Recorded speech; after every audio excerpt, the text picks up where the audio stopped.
Good evening मेरे प्यारे साथियों, आप सभी लोगों का आपके अपने पसंदीदा channel English with Rudra classes में स्वागत है।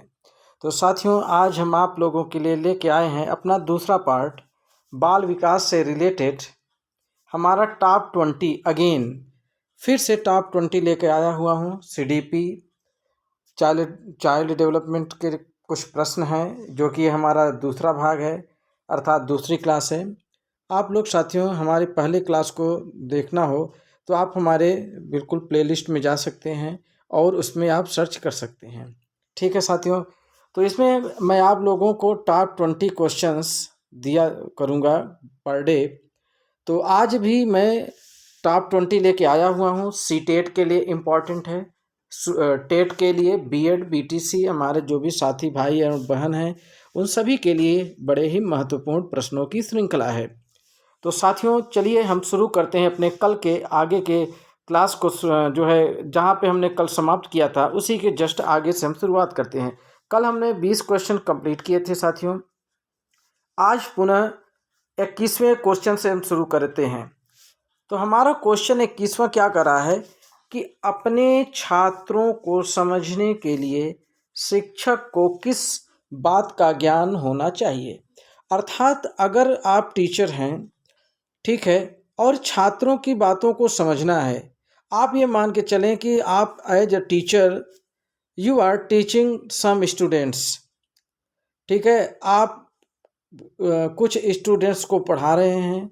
तो आपको उनके अंदर क्या समझना है, क्या बाल मनोविज्ञान को समझना चाहिए कि बालक कैसे सीखता है, या बालकों की अभिरुचियाँ और प्रवृत्तियाँ क्या चीज़ सीखते हैं। तो चलिए साथियों अब हम बात करते हैं कि हमारा ये जो ऑप्शन दे रहा है, एक टीचर होने के नाते हमें बच्चों के बाल मनोविज्ञान को समझना ज़रूरी है, क्योंकि अगर हम समझेंगे नहीं तो हम अपने बच्चों को कैसे सिखा पाएंगे। बालक कैसे सीखता है उसके तरीके को भी हमें देखना पड़ेगा। इस प्रकार से हमारे दूसरा ऑप्शन भी सही हो रहा है। और बालकों की रुचियाँ, अर्थात जो बच्चा उसका किस जो है स्ट्रीम में उसकी रुचि है, उसकी प्रवृत्ति कैसी है, इन सारी चीज़ों को भी एक टीचर को ध्यान में रखना चाहिए। तो इस प्रकार से साथियों आप देख रहे होंगे कि आपका जो ऑप्शन नंबर डी है एकदम राइट है। D is the right answer. चलिए अब हम बढ़ते हैं अपने जितने भी साथियों का ये आंसर सही हो रहा है उनको लख लख बधाइयाँ और अपनी तैयारी को देखें। अब हम बढ़ते हैं क्वेश्चन नंबर 22 की ओर। हमारा क्वेश्चन नंबर 22 क्या कर रहा है, देखिए साथियों, बहुत ही इम्पॉर्टेंट क्वेश्चन आप लोगों के लिए मैं लेके आया हूँ, बिल्कुल बहुत ही मेहनत करके, इसलिए आप पूरे वीडियो को देखिएगा, स्किप मत करिएगा। निम्नलिखित में से कौन सामाजिकरण सोशलाइजेशन के गौड़वाहक हो सकते हैं। जी हाँ साथियों, सामाजिकरण अर्थात हमारा जो बच्चा है उसको अगर समाज में रहना है, सामाजिकरण करना है, तो उसको किस चीज़ की आवश्यकता पड़ सकती है। क्या विद्यालय और पास पड़ोस, कि विद्यालय और निकटतम परिवार के सदस्य, या फिर परिवार और रिश्तेदार, या फिर परिवार और पास पड़ोस। तो साथियों जैसा कि आप ऑप्शन देख रहे हैं कि विद्यालय और पास पड़ोस, हमारा आंसर यही ए इज द राइट आंसर होना चाहिए, क्योंकि विद्यालय में हमें सामाजिकरण के बारे में बताया जाता है, सिखाया जाता है, और बच्चा जिसके आस और पड़ोस में जैसा माहौल होता है उसको वो सीखता है। अगर हम ये हमारा तो सही आंसर है, लेकिन और भी आंसर को हम देख सकते हैं कि क्या ये गलत है। विद्यालय तो सही तो है, लेकिन यहाँ पे कह रहा है कि दूसरा निकटतम परिवार के सदस्य। अगर कोई फैमिली का सदस्य है निकटतम, तो क्या उससे सामाजिकरण हो सकता है? That is not possible. So this is the wrong answer. हम बात करते हैं सी, परिवार और रिश्तेदार। क्या केवल परिवार और रिश्तेदारों से ही हमारा समाज बन सकता है? No, never. Next question, next option क्या है, परिवार और पास पड़ोस।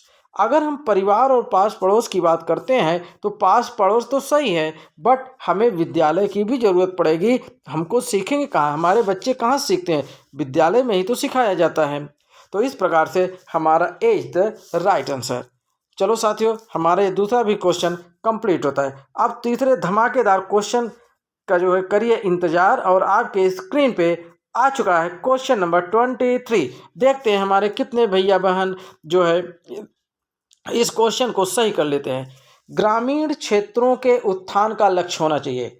बताइए भाई, अगर आप गांव में रह रहे हैं, suppose that you are living in a rural area और विलेज, क्षेत्रों के उत्थान का लक्ष्य क्या होना चाहिए? अर्थात अगर आपके गांव का विकास करना है तो मेन आपका क्या मोटो होना चाहिए, क्या टारगेट होना चाहिए, आप किस पे ज़्यादा फोकस करेंगे? क्या आप प्राइमरी एवं प्रौढ़ शिक्षा का प्रसार में आप करेंगे, कि नगरीय सुख सुविधाओं का विस्तार करेंगे? क्या करेंगे? नगरीय सुख सुविधाओं का विस्तार करेंगे, कि उच्च शिक्षा का प्रसार करेंगे, या फिर ये सभी कर डालेंगे? तो चलिए एक एक ऑप्शन को देखते हैं, बिल्कुल खंगालते हैं। कह रहे हैं कि प्राइमरी एवं प्रौढ़ शिक्षा का प्रसार करना, ठीक है। दूसरा, नगरीय सुख सुविधाएं। क्या अगर आप गांव में रह रहे हैं, बात हो रही है ग्रामीण क्षेत्र की, लेकिन यहाँ जो ऑप्शन नंबर बी कह रहा है, ये कह रहा है नगरीय सुख। अगर नगर वालों को सुख दे दिया जाए, नगर में बिजली लग जाए, स्ट्रीट लाइट लग जाए, सीवर लग जाए, तो उससे गांव वालों को क्या फायदा होगा, ये बताइए। गांव वालों का तो कोई फायदा नहीं हो रहा है। तो इस प्रकार से हमारा जो बी ऑप्शन है टोटल रॉन्ग। फिर बात करते हैं उच्च शिक्षा का प्रसार, हायर एजुकेशन। अगर हम हायर एजुकेशन की बात करें तो उससे हमारे गांव का क्या विकास हो पा रहा है? गांव का विकास नहीं हो पा रहा है, क्योंकि हमें उच्च शिक्षा बेसिक तो हमें मालूम ही नहीं है। आप एमएससी कर रहे हो, बीएससी कर रहे हो, है ना, पीएचडी कर रहे हो, आपको उसमें बताया जा रहा है, जबकि बेसिक फंडामेंटल हमारी जो चीज़ें हैं हमको उनसे सीखना होगा। तो ये चौथा, तो ये सभी ऑप्शन बिल्कुल रॉन्ग है। अब बात करते हैं हम अपने राइट ऑप्शन की, कि प्राइमरी एवं प्रौढ़ शिक्षा का प्रसार। जी हाँ, प्राइमरी अर्थात बेसिक में हमको बताना चाहिए, सिखाना चाहिए बच्चों को कि हमारे बेसिक फंडामेंटल क्या हैं, हमारी बेसिक ज़रूरतें क्या हैं, इन सारी चीज़ों को। और प्रौढ़ शिक्षा, जो हमारे जो हैं ऐसे भाई बहन जो नहीं पढ़ पाए हैं, प्रौढ़ शिक्षा का भी प्रसार करना चाहिए, कि बचपन में वो नहीं पढ़ पाए लेकिन आज उनको पढ़ाया जा सकता है, उनका विकास किया जा सकता है। इस प्रकार से गांव के क्षेत्रों का उत्थान संभव है। तो साथियों, इस प्रकार से हमने अपने तीसरे क्वेश्चन को भी अटेम्प्ट कर लिया।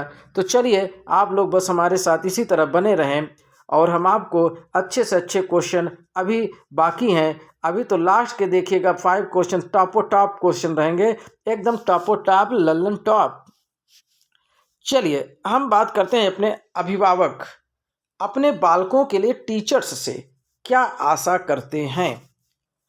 मान लीजिए suppose that you are parents, ठीक है, तो आपको क्या एक्सेप्टेंस होती है अपने टीचर से अपने बच्चों के प्रति? क्या निष्पक्ष व्यवहार की आप ये उम्मीद करते हैं कि आपका बच्चा एडमिशन करा लिया है, पढ़ रहा है, तो आप बताइए टीचर से क्या ये उम्मीद करते हैं कि आपके बच्चे के साथ निष्पक्ष व्यवहार करे, कोई भी पक्षपात जाति पात ये न करे? तो हमें तो लग रहा है बिल्कुल सही बात हो रही है कि निष्पक्ष व्यवहार करना चाहिए किसी भी स्टूडेंट के प्रति। दूसरा ऑप्शन है सहानुभूति एवं प्रेम की। जी हाँ, बच्चों के प्रति थोड़ा प्रेम और सहानुभूति रखेंगे तो उनके अंदर जो हेजिटेशन है, जो टीचर से बोल नहीं पाते अपने प्रॉब्लम को, क्वेश्चंस नहीं पूछ पाते हैं, तो वो सारी चीज़ें दूर हो सकती हैं। तो इस प्रकार से हमारे 2 ऑप्शन तो एकदम राइट लग रहे हैं 100%। अब बात करते हैं तीसरे ऑप्शन की, योग्यता एवं ज्ञान की।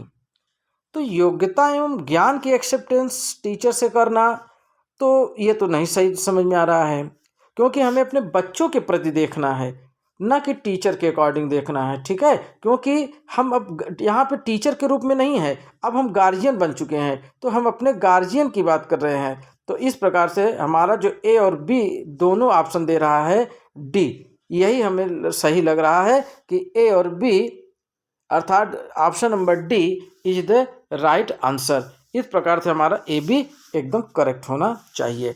तो चलिए साथियों, देखते हैं हमारे कितने भैया बहन का जो है ये क्वेश्चन सही हुआ।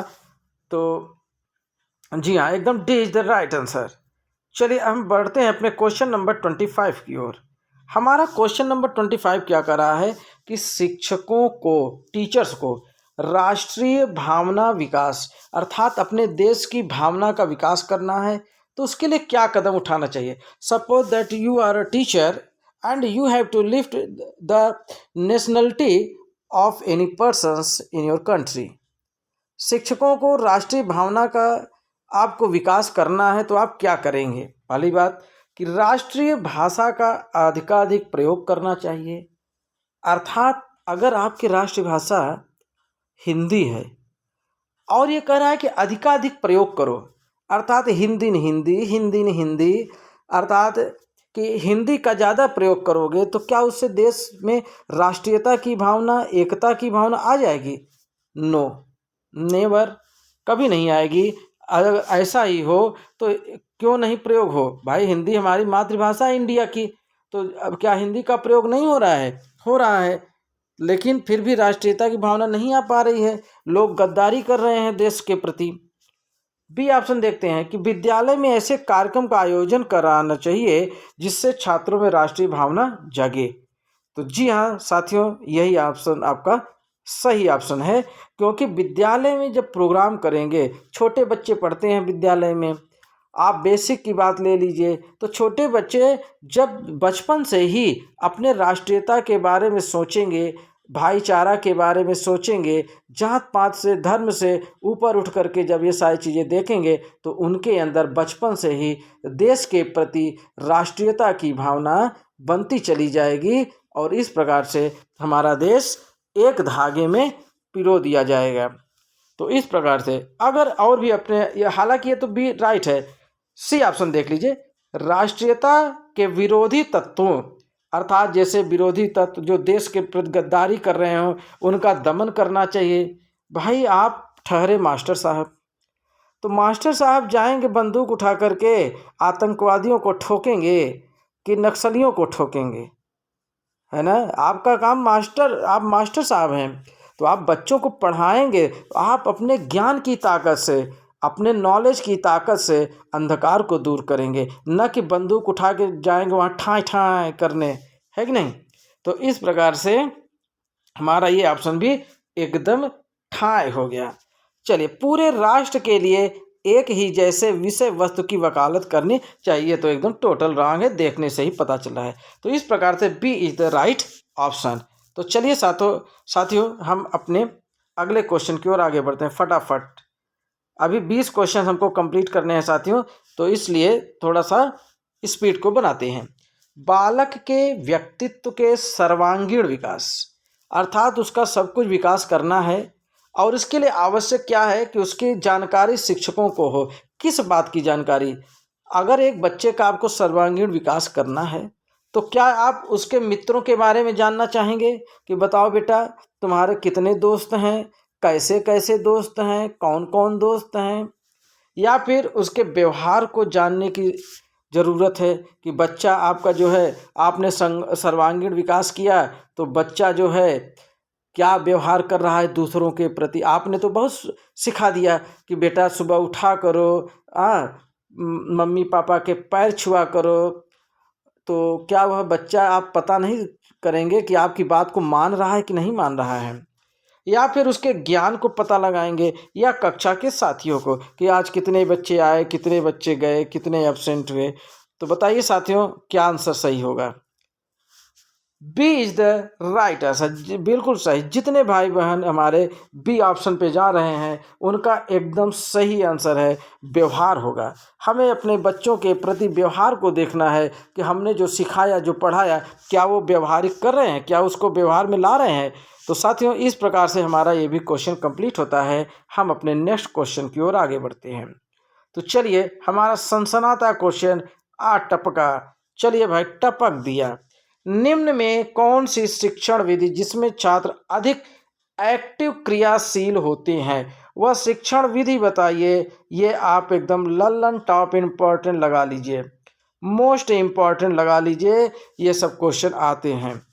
प्रदर्शन विधि, निगमन विधि, प्रश्नोत्तर विधि या विश्लेषण विधि? आप बताइए कौन सी विधि सबसे ज़्यादा क्रियाशील होते हैं बच्चे उस विधि में। तो आपका आंसर होना चाहिए साथियों, कितने लोग जा रहे हैं ए ऑप्शन पर, प्रदर्शन विधि। टोटल रॉन्ग, अरे राम राम राम राम, जितने बच्चे गए हैं प्रदर्शन विधि पे इनका एकदम गलत है। चलो भाई बी वाले पे देखते हैं कितने लोग गए हैं। क्या आप बी पे गए हैं?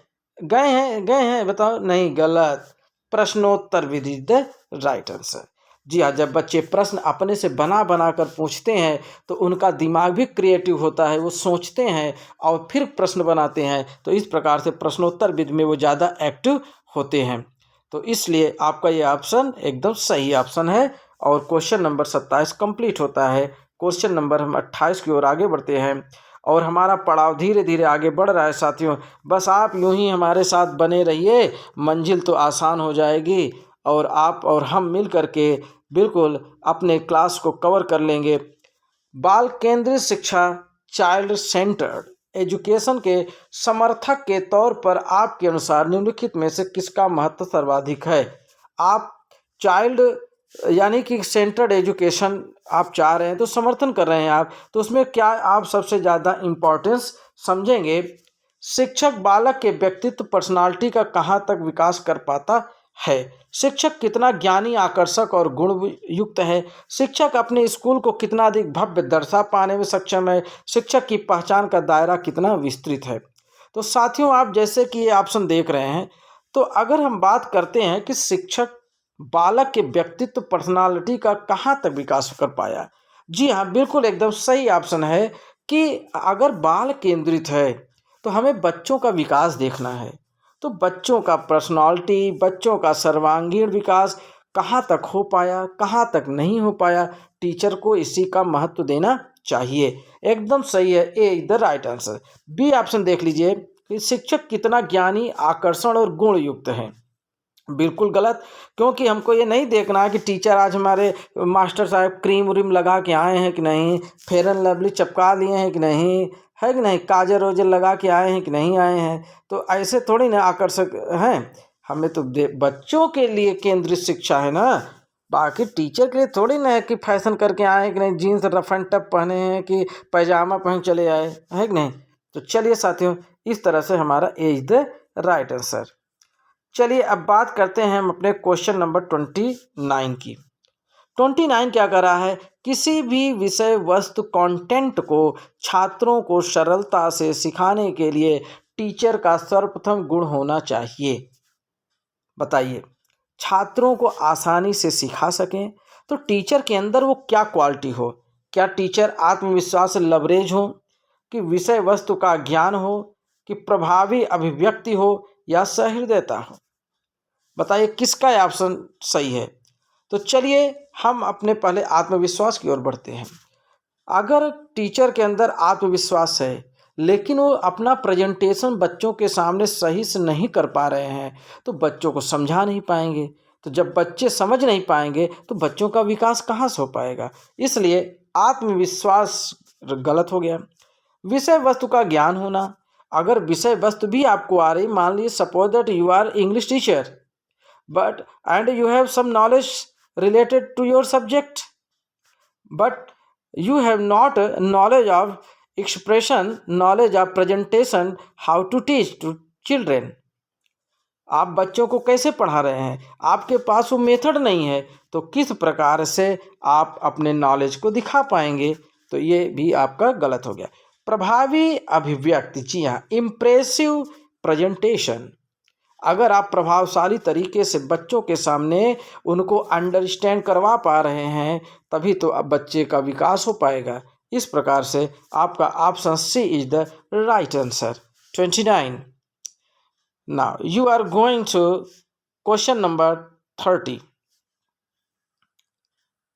चलिए क्वेश्चन नंबर 30 क्या कह रहा है? यस, क्वेश्चन नंबर 30 कह रहा है कि एक छात्र की दृष्टि से विद्यालय में छात्र संघ संगठन के बारे में आपकी धारणा है।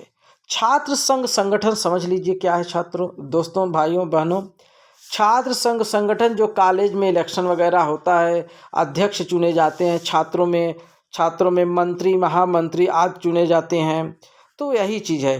तो क्या होता है अगर ऐसा हो, चुनाव हो, छात्र संगठन बने, तो क्या होगा? इनसे कोई लाभ नहीं, ये फालतू में इलेक्शन होते हैं, अध्यक्ष वगैरह बनते हैं, या फिर विद्यालय में दादागिरी, वाह भाई, दादागिरी फैलती है, डॉन बन जाते हैं। बताइए क्या ये भी आपको ये करना है कि धारणा क्या होनी चाहिए? शिक्षकों के अन्यायों के विरुद्ध लड़ने का एक साधन है, लो भैया टीचर अत्याचारी हैं, इसलिए छात्र जो है उनसे विद्रोह करके उनसे मुकाबला करने के लिए इलेक्शन लड़ लेते हैं, ये भी गलत है।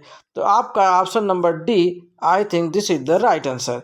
छात्रों में नेतृत्व की भावना बढ़ती है, लीडरशिप होती है छात्रों में, बढ़ने लगती है। तो ये आंसर एकदम सही है, D is the right answer. साथियों, यहाँ तक हमने अपने 30 क्वेश्चन कंप्लीट कर लिए हैं। अब 10 क्वेश्चंस और बचे हैं, तो please don't skip my class, पे योर अटेंशन। Next question.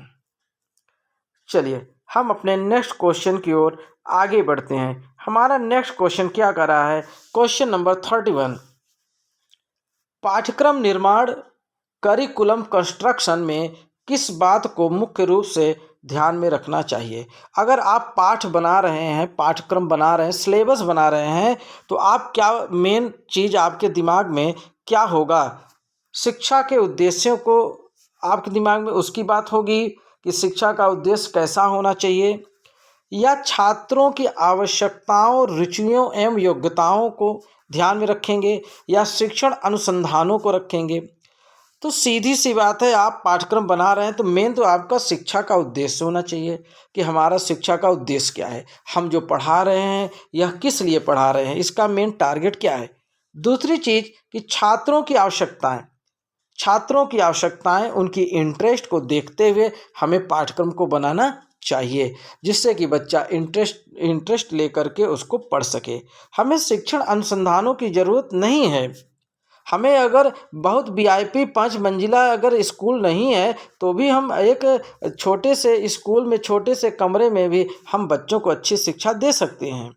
तो इसलिए शिक्षण अनुसंधान की कोई आवश्यकता नहीं है, इसको कम ध्यान में रखा जाएगा, जबकि शिक्षा के उद्देश्य और आवश्यकता, रुचि और योग्यताओं को अधिक ध्यान में रखना होगा। इस प्रकार से आप देख रहे होंगे आपका option number D is the right answer. So now जो है क्वेश्चन नंबर 31 की ओर हमारा पड़ाव ख़त्म होता है। अब हम बढ़ेंगे क्वेश्चन नंबर 32 की ओर।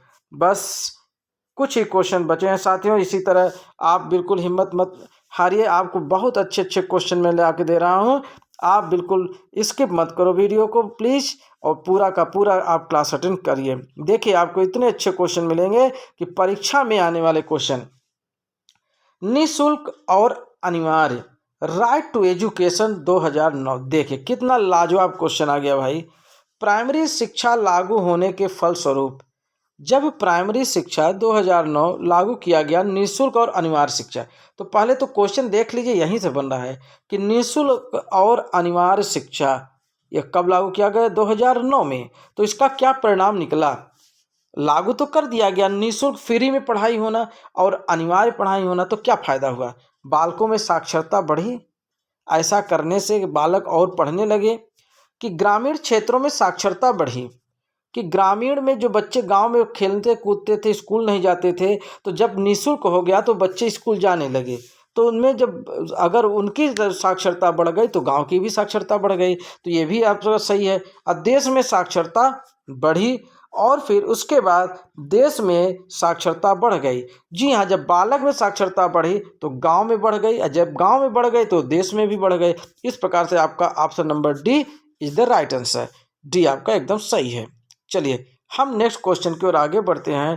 Question number 33। क्वेश्चन नंबर 33 क्या कर रहा है?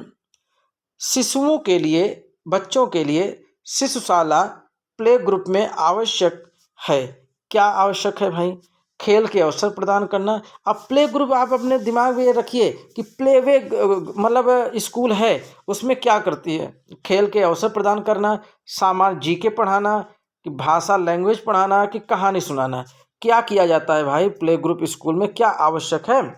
तो प्ले ग्रुप स्कूल में आप समझ रहे होंगे, जब प्ले ग्रुप है तो वहाँ पे खेल के अवसर जरूर प्रदान करना चाहिए। ये आपका एकदम करेक्ट आंसर है, एकदम राइट आंसर है, क्योंकि प्ले ग्रुप स्कूल है ना, तो वहाँ पे जीके वगैरह जो है वहाँ पे बच्चों को खेल खेल में पढ़ाया जाना चाहिए। इस प्रकार से आपका answer A is the right answer. चलिए नेक्स्ट क्वेश्चन की ओर, 34 क्वेश्चन की ओर आगे बढ़ते हैं। हमारा 34 क्वेश्चन क्या कर रहा है? 34 क्वेश्चन ये कर रहा है कि बाल केंद्रित शिक्षा द्वारा निम्नलिखित में से क्या संभव नहीं हो सकता। पहले क्या नहीं हो सकता है, ध्यान दीजिएगा, यहाँ पे पूछ रहा क्या नहीं हो सकता। बाल मनोविज्ञान चाइल्ड डेवलपमेंट की सहायता से बच्चों के पाठ्यक्रम में सुधार, ये तो होना चाहिए। प्रत्येक बालक पर शिक्षक द्वारा विशेष ध्यान दिया जाना चाहिए, ये भी एकदम राइट है, ये भी होता है। लेकिन यहाँ साथियों नहीं पूछ रहा है कि क्या नहीं होना चाहिए। प्रत्येक बालक पर पृथक रूप से ध्यान नहीं दिया जाना, यही हमें लग रहा है कि यही होना चाहिए। प्रत्येक बालक की विशेष आवश्यकताओं को समझना, ये भी सही है। तो साथियों यहाँ पे ऑप्शन नंबर सी एकदम सही है कि प्रत्येक बालक पर अलग रूप से ध्यान नहीं दिया जाना चाहिए, कि हर एक बच्चे को अलग अलग जो है तरीके से अलग अलग, कोई अमीर घर के बच्चे उनको ज़्यादा ध्यान दो, गरीब बच्चे के हैं उनको कम ध्यान दो। इस प्रकार से सी इज द राइट आंसर। हम बढ़ते हैं अपने क्वेश्चन नंबर 35 की ओर। बस 5 क्वेश्चन और बचे हुए हैं साथियों। वर्तमान समय में प्रेजेंट एरा प्राइमरी शिक्षा की दुर्दशा का मुख्य कारण क्या है? साथियों देखिए, प्राइमरी शिक्षा की स्थिति जो है दिन ब दिन बदतर होती जा रही है। आखिर आप भी जो है प्राइमरी या जूनियर या इंटर कॉलेज जीआईसी के लिए कहीं ना कहीं अप्लाई कर रहे हैं, लेकिन आप देख रहे होंगे कि सबसे ज़्यादा दुर्दशा जो है प्राइमरी शिक्षा की है, बेसिक की। कारण क्या है? As a parents, as a civilian और आप एज अ टीचर, आप अंदाज़ा लगाइए। तो जैसे ही आप अंदाज़ा लगाएंगे साथियों, आपका आंसर भी एकदम सही हो जाएगा। क्या ये एकाकी परिवार की वजह से प्राइमरी शिक्षा खराब हो रही है? एकल परिवार, तो परिवार से क्या मतलब है? स्कूल अलग चीज़ है, परिवार अलग चीज़ है, तो एक तो एकदम टोटली रॉन्ग है। छात्रों का दूरदर्शन में अधिक समय व्यतीत करना, कि बच्चे जो हैं टीवी ज़्यादा देख रहे हैं, इसलिए बच्चों का जो है टीवी की वजह से प्राइमरी शिक्षा खराब हो गई, ये भी गलत है। गाइड पुस्तकों पर भरोसा, गाइड और किताब ज़्यादा पढ़ रहे हैं, स्कूल नहीं जा रहे हैं, तो ये भी गलत। बचा क्या? शिक्षक छात्र का विषम अनुपात, ये बेसिक दुर्दशा का कारण है साथियों।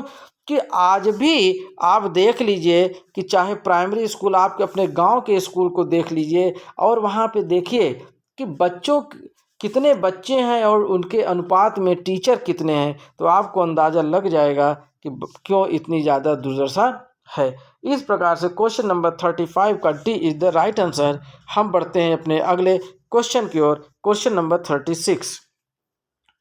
हमारा क्वेश्चन नंबर 36 क्या कह रहा है मेरे प्यारे भाइयों? विद्यालय के सभी कार्यक्रमों में भाग लेना चाहिए, क्योंकि इससे विद्यालय में प्रोग्राम होता है तो बच्चों को क्यों भाग लेना चाहिए? इसमें सीखने का अवसर मिलता है, व्यक्तित्व का विकास होता है, आत्मविश्वास के विकास में सहायता मिलती है। तो एकदम सरल है, इसमें ये सभी आंसर लग जाएगा, क्योंकि सभी चीज़ें मिलती हैं, अवसर प्रदान होती हैं, सारी की सारी चीज़ें आपको इस प्रोग्राम में भाग लेने से मिलती हैं। इस प्रकार से D is the right answer. आपका डी एकदम सही है। क्वेश्चन नंबर 37 की ओर हम आगे बढ़ते हैं, जो कि 37 क्या कर रहा है? जो आपकी सही आलोचना करे, क्या करे साथियों? जो आपकी सही आलोचना करे वह उसके साथ कैसा व्यवहार अपेक्षित होगा?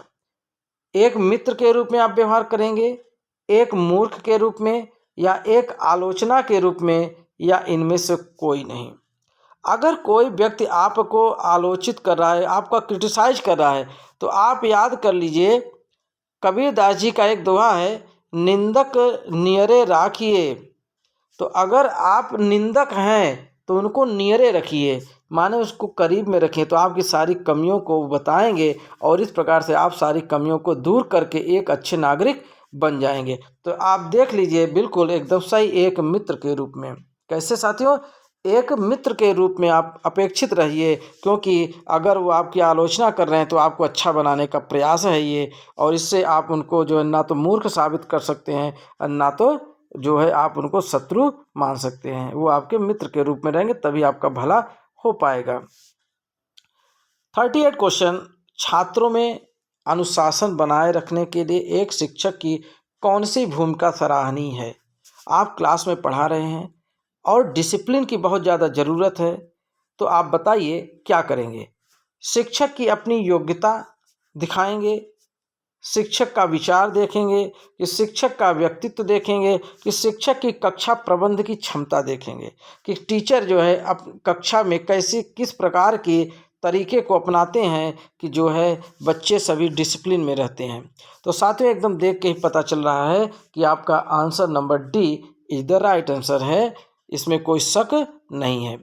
तो चलिए हम बढ़ते हैं अपने क्वेश्चन नंबर 39 की ओर। मोस्ट से मोस्ट इम्पॉर्टेंट टॉप में चल रहे हैं आप। किस छात्र को आप श्रेष्ठ मानते हैं? किस छात्र को आप श्रेष्ठ मानते हैं? ऐसे छात्र जो शिक्षकों को सम्मान दे और उनकी आज्ञा माने, आप उनको श्रेष्ठ मान रहे हैं कि जो आपके पैर छू रहे हैं, नमस्ते कर रहे हैं, आप जो कह रहे हैं वो मान रहे हैं, या फिर जो सुशील और शर्मीला हो, वाह वाह, सुशील हो, शर्मीला हो, शर्मा जाए, लजा जाए और अनुशासन में रहे, तो वो आप उसको श्रेष्ठ मानेंगे? एकदम गलत, ये भी गलत है, ये भी गलत, दोनों। अब बचे हमारे पास दो आंसर। जो शिक्षा ग्रहण करने में और अध्ययन में रुचि रखता हो, अर्थात ऐसा स्टूडेंट जो कि वह ग्रहण करना, पढ़ना और उसमें इंटरेस्ट रखना वो सबसे अच्छा मानता हो, या फिर जो नियमित पाठशाला आता और कक्षा का मॉनिटर हो। ये लो भैया, मॉनिटर से क्या मतलब, वो श्रेष्ठ थोड़ी ना हो जाएगा। इस प्रकार से साथियों सी आपका एकदम सही आंसर है। बिल्कुल, आप लोगों ने हमारे साथ अभी तक अपना बेशकीमती समय दिया, इसके लिए साथियों आपको तहे दिल से मैं अपनी टीम की तरफ से, इंग्लिश विथ रुद्रा क्लासेज की तरफ से आपको तहे दिल से शुक्रिया अदा कर रहा हूँ। साथियों बस लास्ट क्वेश्चन और बचा हुआ है, आप प्लीज़ इसको स्किप मत करिए। और आखिरी क्वेश्चन का एकदम धुआंधार क्वेश्चन का आखिरी क्वेश्चन, एक प्रभावी अध्यापक के लिए आवश्यक नहीं मानते हैं। देखिए यहाँ जब भी नहीं शब्द आ जाए वहाँ अलर्ट हो जाइए कि यहाँ पे क्या चीज़ पूछ रहा है, यानी वो चीज़ नहीं होना चाहिए। केवल दंड देने वाला हो, वह विषय को रोचक बनाता हो, सृजनशील हो, वह उत्तम वक्त हो। अब आप बताइए कि 40 का आंसर क्या होना चाहिए? अगर आप टीचर हैं तो आपके अंदर क्या केवल दंड देने वाले टीचर बनेंगे? तो यही तो नहीं होना चाहिए। तो यही तो पूछा है कि क्या नहीं होना चाहिए। तो बिल्कुल आपके अंदर ये चीज़ नहीं होना चाहिए कि केवल आप उनको पनिशमेंट, जब सुबह दोपहर शाम मुर्गा बनो, आए उधर से क्यों होमवर्क नहीं कंप्लीट, चल मुर्गा बनो भाई, चलो मुर्गा बनो, हमेशा दंडे देंगे, पढ़ाएंगे कम। तो साथियों इस प्रकार से ये हमारा A option is the right answer. तो मेरे प्यारे भाई बहन, हमारे दोस्त, इस तरह से आपने ये 40 क्वेश्चन कंप्लीट कर लिया। और ऐसे हमारे भैया बहन जो हमारे पहले वीडियो को नहीं देखे हैं, पहले क्लास को, जिसमें हमने टॉप 20 क्वेश्चन, बिल्कुल एकदम टॉप 20 क्वेश्चन मैंने कराया है, तो प्लीज़ वो हमारे जो है पिछले क्लास को ज़रूर देखें। अब हम अपने अगले क्लास में पुनः टॉप 20 क्वेश्चन, इससे भी इम्पॉर्टेंट क्वेश्चन साथियों मैं लेके आऊँगा। बिल्कुल आप करिए इंतज़ार हमारे अगले क्लास का। ठीक है साथियों, इस प्रकार से आप जो है हमारे लगातार हमारे क्लासों को अटेंड करते रहिए। इन्हीं शब्दों के साथ मैं क्लास को ओवर कर रहा हूँ। जय हिंद, जय भारत।